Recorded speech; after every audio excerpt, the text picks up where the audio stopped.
জাতীয় সঙ্গীত দিয়ে আজ আমরা অনুষ্ঠানের সূচনা করব। প্রথমে পবিত্র কোরআন থেকে তেলাওয়াত ও তর্জমার জন্য আয়েশা বিবি আশরাফকে মঞ্চে আহ্বান জানাচ্ছি। আউযু বিল্লাহি মিনাশ শাইতানির রাজীম। বিসমিল্লাহির রহমানির রহিম। আলাম তারা কাইফা ফাআলা রাব্বুকা বিআসহাবিল ফিল। আলাম ইয়াজআল কাইদাহুম ফি তদলীল।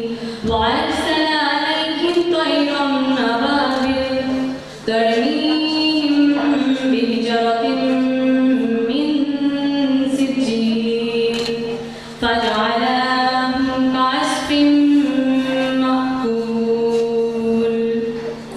বাংলা। পরম দয়ালু ও করুণাময় নামে। আপনি কি দেখেননি আপনার প্রতিপালক হস্তি বাহিনীর সঙ্গে কিরূপ আচরণ করেছিলেন? তিনি কি তাদের ষড়যন্ত্র ব্যর্থ করে দেননি? তিনি তাদের উপর প্রেরণ করে এক ঝাঁক আবাবিল পাখি, যারা তাদের উপর নিক্ষেপ করেছিল পাথরের রেচি, এবং তিনি তাদের করে দিলেন প্রকৃত ভাষায় ন্যায়। সাদাকাল্লাহু আল-আযীম। পরিবেশনার জন্য মনোনীত দলকে মঞ্চে আহ্বান জানাচ্ছি।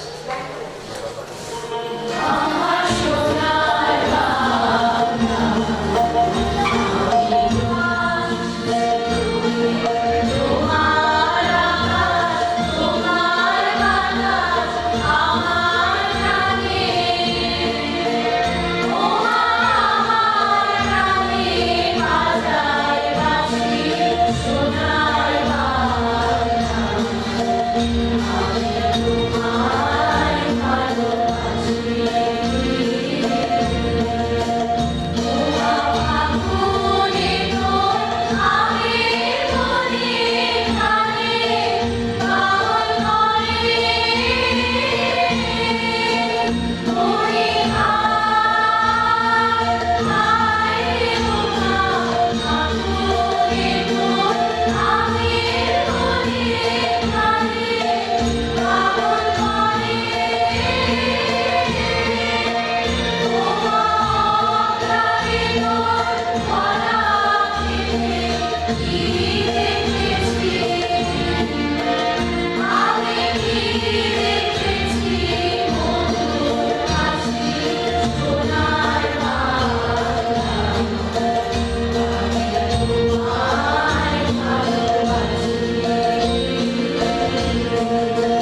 শ্রদ্ধেয় মাহবুবুল আলম চৌধুরীর লেখা কবিতার 3টি অনুপ্রাণিত বাক্য আপনাদের সামনে তুলে ধরতে পেরেছি।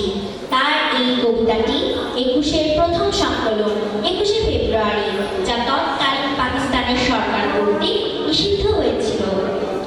আমি আজ উপস্থিত হয়েছি 21শে ফেব্রুয়ারির ইতিহাস আর স্মৃতিময় শহীদ মিনারের কিছু আংশিক গল্প শোনাতে, যা রূপকথার গল্পকেও হার মানায়। ভাষার জন্য প্রতিবাদ, যা পৃথিবীর ইতিহাসে এক ঐতিহাসিক ঘটনা। এই বাংলার ইতিহাস বড়ই বৈচিত্র্য। পৃথিবীতে প্রায় 7,000 ভাষার মধ্যে এই বাংলা ভাষার অবস্থান শব্দ। এদেশের মানুষ কথা বলে বাংলায়। বহু কবি, সাহিত্যিক, লেখক এই বাংলা উচ্চারণ এবং এর ব্যবহার এত সুন্দর সাবলীলভাবে ফুটিয়ে তুলেছেন, যা অন্য কোনো ভাষায় পাওয়া যায়নি। বাংলার এই দরদটুকু কেড়ে নিতে চেয়েছিল পাকিস্তানিরা, কিন্তু তারা পারেনি আমাদের মায়ের ভাষা কেড়ে নিতে। এই উপমহাদেশে ইংরেজ শাসনের সমাপ্তি ঘটে 1947 সালে, আর সেই সাথে ভারত ও পাকিস্তান নামে দুটি নতুন রাষ্ট্রের জন্ম হয়। 1948 সাল থেকে 1971 সাল পর্যন্ত পাকিস্তানকে দুভাগে ভাগ করা হয়, যথা পশ্চিম পাকিস্তান ও পূর্ব পাকিস্তান, যা বর্তমানে এই বাংলাদেশ। 1947 সালে নতুন রাষ্ট্র পাকিস্তানের সংবিধান রচনার জন্য গণপরিষদের কাজ শুরু হয় ইংরেজি ও উর্দুতে। কিন্তু পাকিস্তানের শতকরা 55% লোক বসবাস করত পূর্ব পাকিস্তানে এবং তাদের ভাষা ছিল বাংলা। তাই পাকিস্তানের গণপরিষদ সভার সদস্য কুমিল্লা থেকে নির্বাচিত ধীরেন্দ্রনাথ দত্ত উর্দুর পাশাপাশি বাংলাকে রাষ্ট্রভাষার প্রস্তাব দেন, কিন্তু পাকিস্তানের গণপরিষদ বাংলাকে কোনো স্থান দেয়নি। তারই শুরু করে 1948 সাল থেকে 1951 সাল পর্যন্ত এই 4 বছর 11ই মার্চ পূর্ব পাকিস্তানের ছাত্ররা রাষ্ট্রভাষা দিবস পালন করলেও তাতেও কোনো ফল পায়নি। মূলত তখন থেকে 52 সালের ভাষা আন্দোলনের জোরদার শুরু হয়ে যায়। রাষ্ট্রভাষা বাংলা চাই দাবির ব্যাচ বিক্রি করে 21শে ফেব্রুয়ারি রাষ্ট্রভাষা দিবস পালনের জন্য ছাত্রছাত্রীরা অর্থ সংগ্রহ করে এবং বিশ্ববিদ্যালয়গুলোতে ছাত্রছাত্রীরা অসংখ্য পোস্টার লিখে থাকে। তৎকালীন মুসলিম লীগ সরকার 21শে ফেব্রুয়ারি বিকেল থেকে ঢাকা শহরে 1 মাসের জন্য 144 ধারা জারি করে সভা ও শোভাযাত্রা নিষিদ্ধ ঘোষণা করে থাকে। কিন্তু এই বাংলার ছাত্র সমাজ তা উপেক্ষা করে রাষ্ট্রভাষা বাংলা চাই বলে মিছিলে স্লোগান দিতে থাকে, আর সেই মিছিলে গুলি চালনা করে বহু মানুষ প্রাণ হারায়। এর মধ্যে উল্লেখযোগ্য রফিক সালাম বরকত ভাই সহ আরও অনেকে। আর এই 21শে ফেব্রুয়ারিকে শহীদ দিবস বলে গণ্য হয়, যার স্মৃতিচিহ্ন হিসেবে শহীদ মিনার। এই শহীদ মিনারের স্তম্ভগুলো যথাক্রমে মাতৃভাষা, মাতৃভূমি তথা মা ও তার শহীদ সন্তানদের প্রতীক।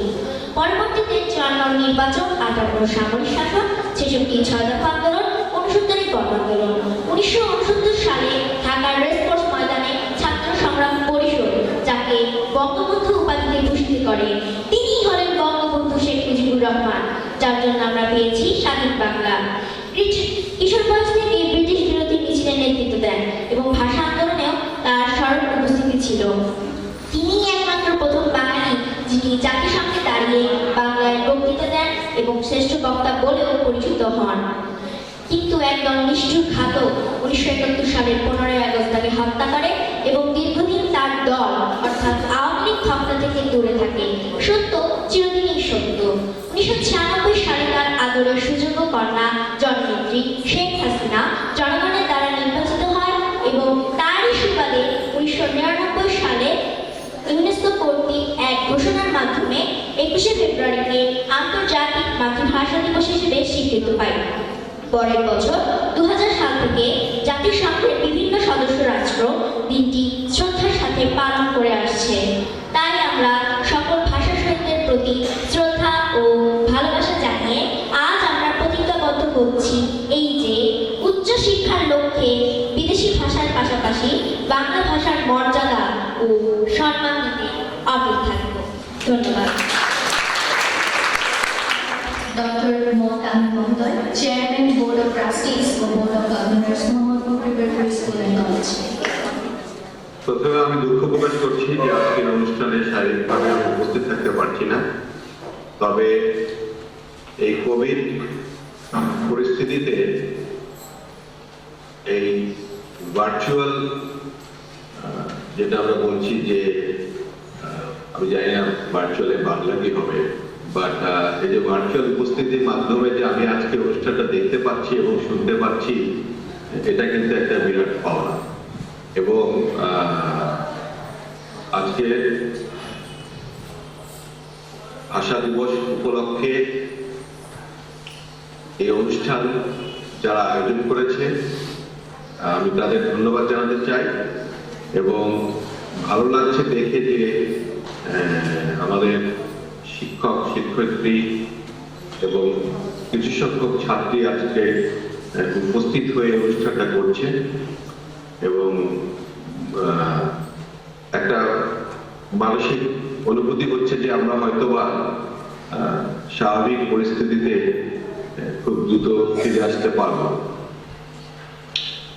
ভাষা দিবসের শহীদদের স্মরণে যে কথাটা আমি আমার প্রিয় ছাত্রছাত্রীদের বলতে চাই সেটা হচ্ছে যে এই ভাষা আন্দোলন এবং ভাষা চর্চা গুরুত্বটা বুঝতে হলে আগে বুঝতে হবে যে কেন। একটু আগে আমাদের এক ছোট্ট ছাত্রী বিষয় ইতিহাস বলে গেছে।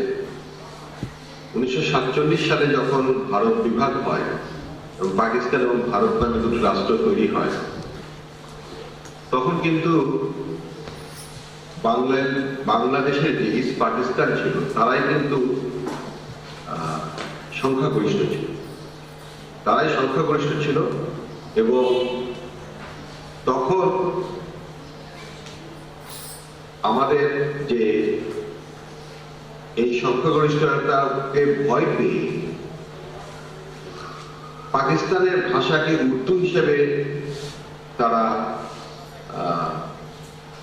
প্রতিষ্ঠা করতে চেয়েছে এবং একটি জাতিকে হত্যা করার জন্য যেটা প্রথম আঘাত করা হয় সেটা হলো মানুষের ভাষাকে দাবিয়ে রাখা, মানুষের ভাষার প্রতি আঘাত আনা, মানুষের সংস্কৃতির প্রতি আঘাত আনা। তাহলে জাতিগতভাবে সেই জাতিটা মৃত্যুবরণ করে। তো ভাষার যে গুরুত্ব এটা বুঝতে হলে এই যে প্রচেষ্টাটা নেওয়া হয়েছিল, যখন ঘোষণা করা হলো উর্দুই হবে পাকিস্তানের একমাত্র রাষ্ট্রভাষা, তখন কিন্তু বাঙালি জাতি, বাঙালি ছাত্র সমাজ, বিশেষ করে সেই সময়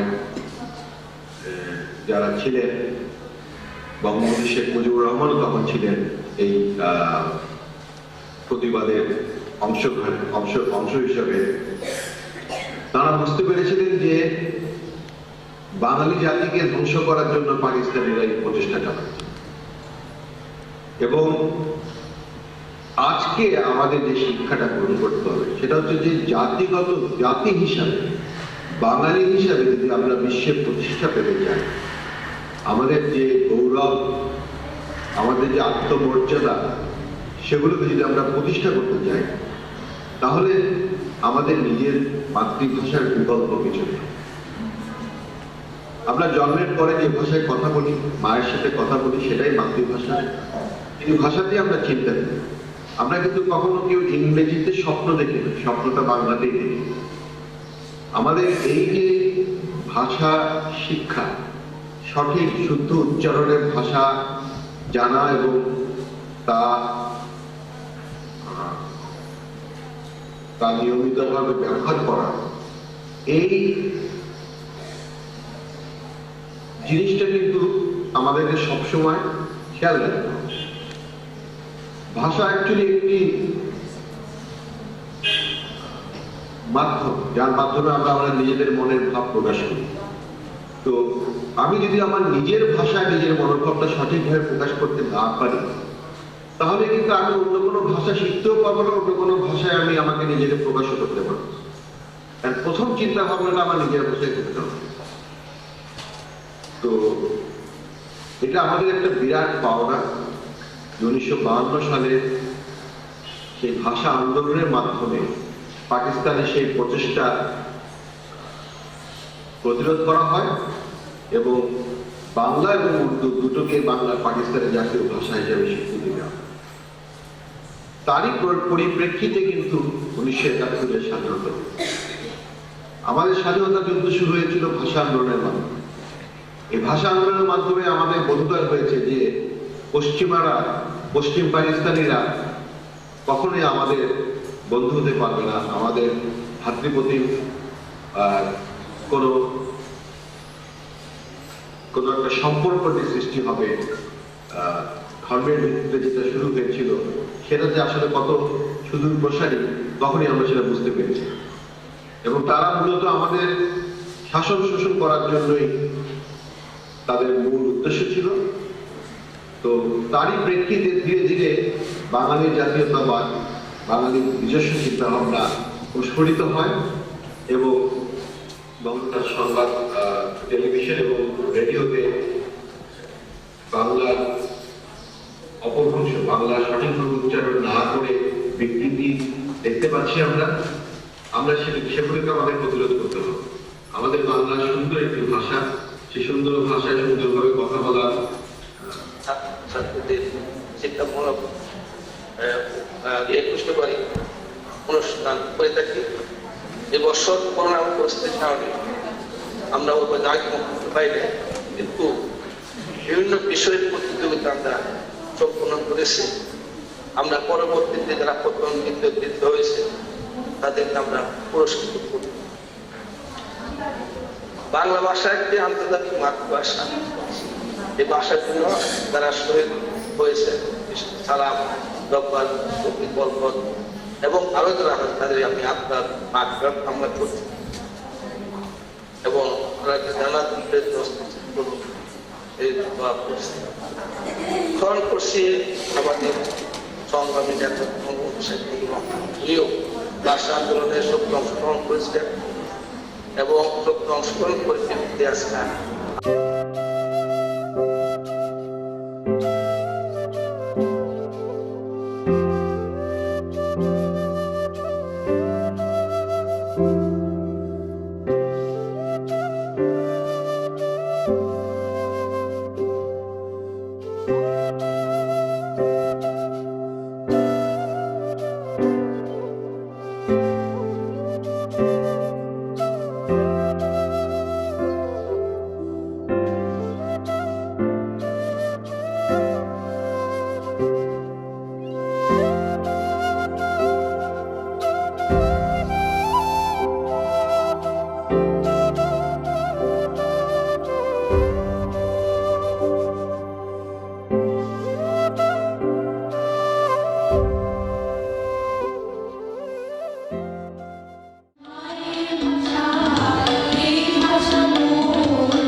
ওরা 40 জন কিংবা আরো বেশি, যারা প্রাণ দিয়েছিল ওখানে রমনার রৌদ্রদগ্ধ কৃষ্ণচূড়া গাছের তলায় ভাষার জন্য, মাতৃভাষার জন্য, বাংলার জন্য। যারা প্রাণ দিয়েছে ওখানে একটি দেশের মহান সংস্কৃতির মর্যাদার জন্য, আলাউলের ঐতিহ্য কায়কবাদ, রবীন্দ্রনাথ নজরুলের সাহিত্য ও কবিতার জন্য। যারা প্রাণ দিয়েছে ওখানে পলাশপুরের মকবুল আহমেদের পুঁথির জন্য, রমেশ শীলের গাথার জন্য, জসীমউদ্দিনের সুজন ভাটিয়ার গানের জন্য। যারা প্রাণ দিয়েছে ভাটিয়ালি বাউল, কীর্তন, গজল, নজরুলের খাঁটি, সোনার যে খাঁটি আমার দেশের মাটি, এ দুটি লাইনের জন্য, দেশের মাটির জন্য। রমনার মাঠে সেই মাটিতে কৃষ্ণচূড়ার অসংখ্য ছড়া পাখির মতো 40টি তাজা প্রাণ আর অঙ্কুরিত বীজের খোসার মধ্যে আমি দেখতে পাচ্ছি তাদের বুকের রক্ত। রামেশ্বর আব্দুল সালামের কবজি বুকের রক্ত। বিশ্ববিদ্যালয়ের সবচেয়ে সেরা কোনো ছেলে বুকের রক্ত। আমি দেখতে পাচ্ছি তাদের প্রতিটি রক্তকণা রমনার সবুজ ঘাসের উপর আগুনের মতো চলছে, চলছে আর চলছে। এক একটি হীরের টুকরোর মতো বিশ্ববিদ্যালয়ের সেরা 40টি রত্ন বেঁচে থাকলে যারা হতো পাকিস্তানের সবচেয়ে মূল্যবান সম্পদ, যাদের মধ্যে লিঙ্কন, রকফেলার আর আইনস্টাইন আশ্রয় পেয়েছিল। শতাব্দীর সভ্যতার প্রগতিশীল কয়েকটি মূল্যবান সেই 40টি রত্ন যেখানে প্রাণ দিয়েছে সেখানে আমরা কাঁদতে আসিনি। যারা গুলি ভর্তি রাইফেল নিয়ে এসেছিল, যারা এসেছিল নির্দয়ভাবে হত্যা করার জন্য, আমরা তাদের কাছে ভাষার জন্য আবেদন নিয়েও আসিনি আজ। আমরা এসেছি খুনি জালিমের ফাঁসির দাবি নিয়ে। আমরা জানি ওদের হত্যা করা হয়েছে, নির্দয়ভাবে ওদের গুলি করা হয়েছে। ওদের কারণ তোমারই মতো স্থান, কারো বাবা তোমারই বাবার মতো, হয়তো কেরানি কিংবা পূর্ব বাংলার নিকৃত কোনো গায়ক, কারো বাবা সেনা ভবে, কারো বাবা হয়তো সরকারি চাকরি।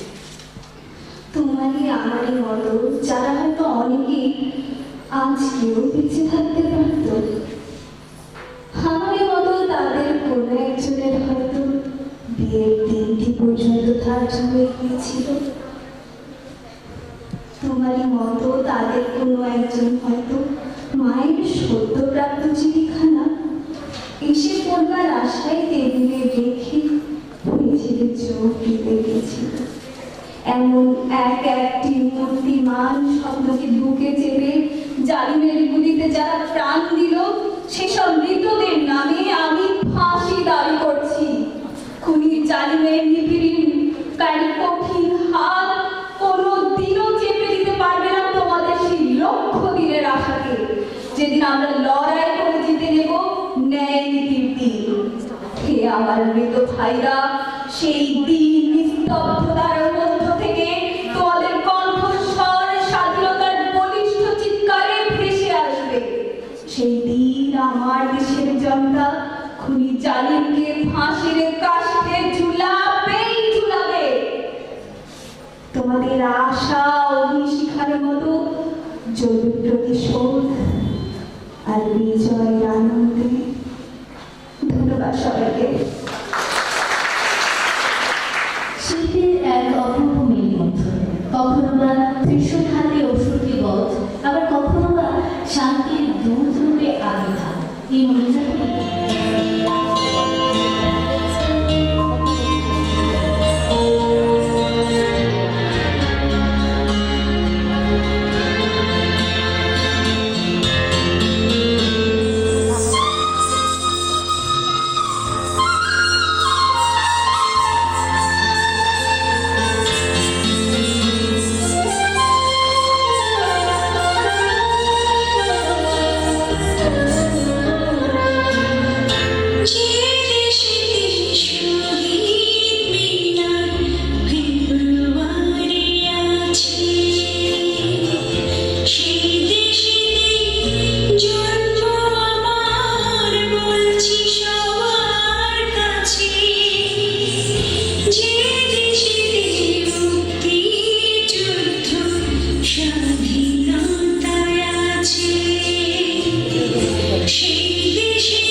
এখানে রাখার বাজায় মধুর সুরে বাসি, এখানে সরল মায়ের হৃদয় ছোঁয়াশি। সাত জনমের ভাগ্য জন্মে এমন দেশে, মরণ আমার হয় যেন সোনার বাংলাদেশে। মরণ আমার হয় যেন দেশকে ভালোবেসে।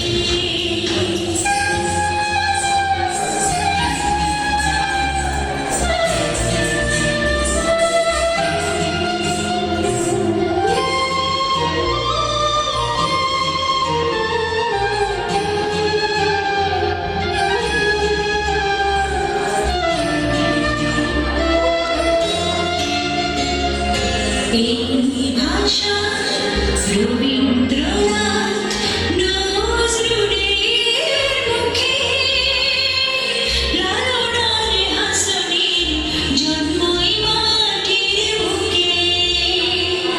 এইখানে স্বরমৃত নানান রঙের খেলা, এখানে মাঠে ঘাটে বৈশাখী বাউলের মেলা। সাত জনমের ভাগ্য জন্মে এমন দেশে, মরণ আমার হয় যেন সোনার বাংলাদেশে। ও মরণ আমার হয় যেন দেশকে ভালোবেসে। যে দেশেতে শহীদ মিনার ফেব্রুয়ারি আছে, সেই দেশেতে জন্ম আমার বলছি সবার কাছে। যে দেশেতে মুক্তিযুদ্ধ স্বাধীনতায় আছে, সেই দেশেতে স্বপ্ন আমার বলছি সবার কাছে। সাত জনমের ভাগ্য জন্মে এমন দেশে, মরণ আমার হয় যেন সোনার বাংলাদেশে। ও মরণ আমার হয় যেন দেশকে ভালোবেসে।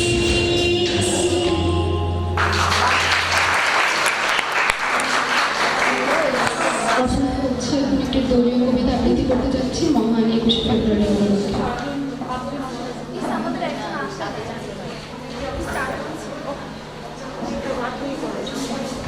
আমার ভাইয়ের রক্তে রাঙানো 21শে ফেব্রুয়ারি, আমি কি ভুলিতে পারি? ছেলে হারা শত মায়ের অশ্রু গড়ায় ফেব্রুয়ারি, আমি কি ভুলিতে পারি? আমার সোনার দেশের রক্তে রাঙানো ফেব্রুয়ারি, আমি কি ভুলিতে পারি? ফাগুন এলে আগুন জ্বালে লাল পলাশে বন, ফাগুন এলে আগুন জ্বালে দুঃখী মায়ের মন। সেই যে কবে আসছি বলে দুষ্ট খোকা তার বেরিয়ে গেল নিশান হাতে, ফিরল না সে আর। ফাগুন এলে সেই মা ডাকে, কই গেলি বাপ ধন? এই তো আমি বলে উঠি হাজার পলাশ বন। শহীদ মিনার বলে মাগো দেখ পেলে তোর আখি, এই তো আমি তোর ছেলে মা, চিনতে পারিস নাকি? ফুটকুড়াতে গিয়েছিলাম অন্য কোথাও না, দৈত্য দানর চোখ এড়িয়ে ফুল এনেছি মা। ছিটকে পড়ে শিমুল জবা, ছিটকে পড়ে খেলা, ছিটকে পড়ে ভাটিয়ারি নদীর ছেলে বেলা, ছিটকে পড়ে মদন মোহন, ছিটকে পড়ে খুলি, ছিটকে পড়ে নামিত ভূগোল ছুড়ল যখন গুলি। ভিজল বাতাস ডুবলো আকাশ, বাংলা ভাষায় গ্রাম, আমার ভাইয়ের রক্ত দিয়ে 21 লিখিলাম। এখানে যারা প্রাণ দিয়েছে রমনার ঊর্ধ্বমুখী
নাচে নাচে